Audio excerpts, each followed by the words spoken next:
안녕하세요. 넥스트 시그널즈입니다. 오늘은 한국 증시가 왜 글로벌 ATM이라는 사실 좀 억울할 수도 있는 별명을 갖게 됐는지 그 속사정을 한번 깊숙이 들여다보겠습니다. 자, 그럼 글로벌 ATM, 이게 대체 무슨 뜻일까요? 간단히 말해서 전 세계적으로 뭔가 좀 불안하다 싶으면 외국인 투자자들이 일단 여기서 돈부터 빼자 하고 가장 먼저, 가장 빨리 현금을 인출해가는 시장을 말하는 겁니다. 근데 그 규모가 정말 어마어마합니다. 보세요. 과거에 단 한 달 만에 외국인들이 무려 14조 4천억 원을 팔아치운 적이 있어요.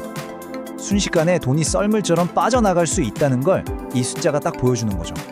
자, 여기서 이제 중요한 질문이 생기죠. 이게 진짜 우리나라 경제가 약해서 그런 걸까요? 아니면 뭔가 다른 우리가 놓치고 있는 구조적인 이유가 있는 걸까요? 오늘 바로 그 답을 한번 찾아보려고 합니다. 그래서 오늘은요, 먼저 이 글로벌 ATM이라는 오명부터 시작해서 흔히들 말하는 펀더멘털 문제라는 게 정말 맞는지 따져볼 거고요. 그리고 진짜 이유, 그러니까 구조적인 현실은 뭔지, 또 이걸 우리랑 자주 비교되는 대만하고는 어떻게 다른지 살펴볼 겁니다. 마지막으로 그럼 이 꼬리표를 뗄 방법은 없는 건지, 그 미래까지 한번 이야기해 볼게요. 자, 첫 번째, 통념입니다. 우리나라 펀더멘털이 약해서 그런 거 아니야? 이게 아마 가장 많이 들어보셨을 이야기일 겁니다. 경제 기초 체력이 약하니까 위기 때 돈이 빠져나간다는 거죠. 하지만요, 최근 분석들을 보면 이 펀더멘털 이론은 뭐랄까, 진짜 이유를 가리는 연막 같은 걸 수도 있습니다. 진실은 훨씬 더 복잡한 구조적인 이야기에 숨어 있거든요. 그럼 펀더멘털 문제가 아니면 대체 뭘까요? 진짜 답은요, 바로 한국 주식시장만이 가진 아주 독특한 구조에 있습니다. 핵심적인 구조적 요인, 크게 세 가지를 꼽을 수 있어요. 첫째는 MSCI 지수에서 우리가 아직 신흥국, 즉 이머징 마켓으로 분류된다는 점.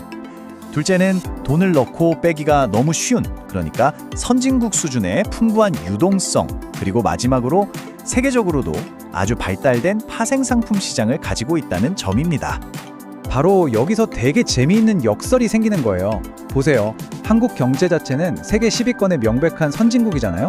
그런데 주식시장은 아직도 신흥국 딱지를 달고 있는 거죠. 그러니까 글로벌 투자자들 눈에는 선진국 경제를 가진 위험한 신흥국 자산으로 보이는 좀 기묘한 정체성을 갖게 된 겁니다. 자, 이게 좀 복잡해 보일 수 있는데 바로 이 웩더독 효과가 우리 시장이 ATM처럼 움직이는 핵심 메커니즘입니다. 말 그대로 꼬리가 몸통을 흔드는 현상이죠. 한번 따라가 볼까요? 자, 글로벌 위기가 터졌어요. 그럼 투자자들은 신흥국 같은 위험 자산을 줄이고 싶어 하겠죠? 그때 가장 먼저 가장 팔기 쉬운 코스피 200 선물을 대량으로 팔아치웁니다. 그럼 선물 가격이 뚝 떨어지겠죠? 근데 아직 주식시장, 즉 현물시장은 그대로란 말이죠. 그럼 이 둘 사이에 가격 차이가 생겨요. 바로 이때 이 차익을 노리는 자동거래 프로그램들이 삼성전자 같은 실제 주식들을 팔아버리면서 그 갭을 메우는 겁니다. 결국 어떻게 될까요? 선물시장의 하락이 주식시장 전체의 하락으로 이어지는 거죠. 작은 꼬리가 거대한 몸통을 완전히 끌고 내려가는 겁니다. 이런 구조를 더 명확하게 이해하려면 우리랑 자주 비교되는 대만 시장을 한번 보면 됩니다. 이렇게 한번 생각해 보세요. 한국 코스피 시장은요, 반도체, 자동차, 조선, 배터리 뭐 하나 빠지는 게 없는 글로벌 경제 종합 ETF 같은 거예요. 잘 분산되어 있죠. 반면에 지금 대만 시장은 뭐죠? 거의 AI, TSMC에 올인하는 레버리지 상품에 가까워졌어요. TSMC라는 한 기업이 시장 전체를 이끌고 있는 거죠. 이 그래프를 보시면 그 차이가 확 와닿으실 겁니다. 대만은 TSMC 한 종목이 시장 전체의 무려 35%를 차지해요. 거의 3분의 1이죠? 근데 우리는 어때요? 대장주인 삼성전자 비중이 약 18% 정도입니다. 그만큼 우리 시장이 훨씬 더 다양하게 분산되어 있다는 뜻입니다. 이 표가 핵심을 딱 정리해 주는데요. 결국 투자자들 눈에 한국은 글로벌 경기가 어떨까를 가늠하는 대리지표, 즉 매크로 프록시인 셈이에요. 경기가 안 좋을 것 같으면 일단 한국부터 파는 거죠.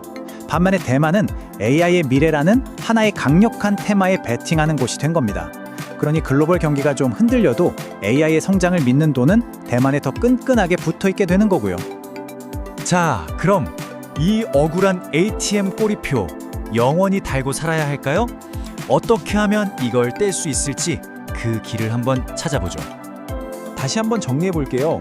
한국 시장이 완벽한 ATM이 된 건 약해서가 아닙니다. 역설적으로 위기 상황에서 현금을 빼가기에 너무나도 완벽하고 쉽고 효율적인 구조를 갖췄기 때문이에요. 신흥국으로 분류돼 있어서 팔 명분도 좋고 유동성도 풍부해서 대규모 매도도 쉽고 선물 시장까지 발달해 있으니 이보다 더 좋은 현금 인출기가 없는 거죠. 그렇다면 이 판 자체를 바꿀 수 있는 근본적인 해결책 단 하나를 꼽으라면 과연 뭘까요? 답은 역시 구조적인 데 있습니다. 바로 MSCI 선진국 지수에 편입되는 겁니다. 선진국 지수에 들어가게 되면 시장에 들어오는 돈의 성격 자체가 바뀝니다. 단기적으로 치고 빠지는 자금 대신에 묵직하고 안정적인, 예를 들면 글로벌 연기금 같은 장기 투자 자금이 들어오게 되거든요. 그러면 자연스럽게 변동성이 줄어들고 이 지긋지긋한 ATM이라는 오명도 벗을 수 있게 되는 거죠. 그래서 마지막으로 이런 질문을 던져보게 됩니다. 이 글로벌 ATM이라는 별명, 이게 과연 우리 시장의 약점일까요? 아니면 반대로 세계 경제와 가장 투명하고 또 긴밀하게 연결된 시장이기에 치러야 하는 성장통 같은 걸까요? 여러분은 어떻게 생각하시나요? 지금까지 넥스트 시그널스였습니다. 감사합니다.